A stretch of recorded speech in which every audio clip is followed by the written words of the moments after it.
Hi everybody, John Popovich along with Greg Shoemaker from tristatefootball.com. Week 2 of the football season is upon us. We got some of the top games to talk about. Let's first talk about Loveland and Lebanon. Here's a couple of 0-1 teams. You wouldn't expect to be 0-1, but and they're good teams. You're absolutely right, John. And these two teams, I mean, you're going to start one of them is going to be 0-2, and it's going to be tough, an uphill battle to get in the playoffs at that point. To me, Loveland's still one of the top 3 teams in Division II. I'm looking at LaSalle, Loveland, and Winton Woods looked really good last week. Yeah. So I like what Loveland does. Now, they got to stop somebody. That's their problem. You know, they played a good Lakota West team who's big up front in week 1, and they had a little trouble with that. On the east side, CHCA at Indian Hill, both of them have started off with a victory. And that was exciting for Indian Hill. They beat New Richmond, who went 9-1 last year. I did talk to Coach Stratton over at New Richmond, and he said he had a lot of guys out, but still a big win for Indian Hill.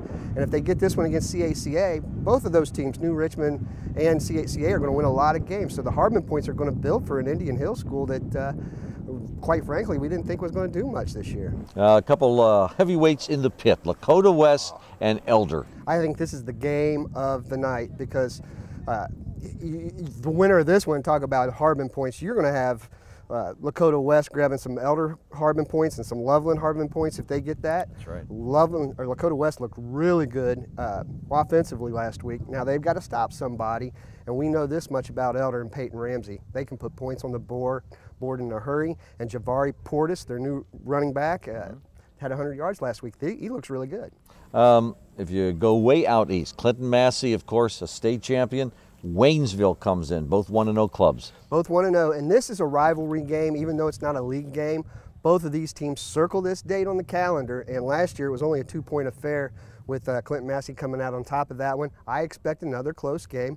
Waynesville had a little bit of trouble with Taft, still put up 32 points on them last week. Clinton Massey seniors, they've played 31 games already in their careers, so very experienced. Anything Waynesville throws at them, it's not going to be a problem. Okay, back to the west side.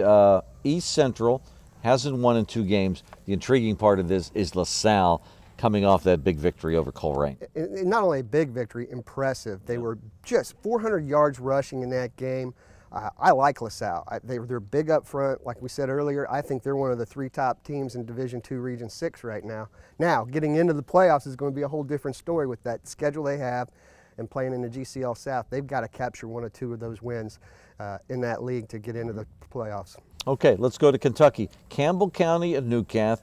Campbell County 1-1, but how often in recent years has somebody played Highlands to a touchdown game there? Well, not only that, they held them scoreless. Campbell County held Highlands scoreless the last 3 quarters of that football game. Okay. And if you think about that, how often does Highlands even get held scoreless for a quarter? So I like Campbell County a lot. I know Coach Lickert likes his senior class. He's got 29 or 30 kids in that senior class.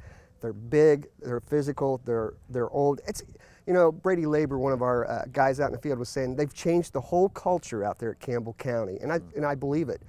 Lickert's a good coach, and you know, Newcath, they struggled last week. They lost 31-0 to Cooper, and Cooper struggled on offense in week 1. So I'm thinking this is going to be a one-sided ball game with Campbell County. Sorry, Newcath, but it's going to be a tough road to hoe for the Newcath. Okay. He's Greg Shoemaker. He's going to be at a game. tristatefootball.com. A lot of great stories and scores on there. John Popovich, Channel 9 Sports. Have a great one.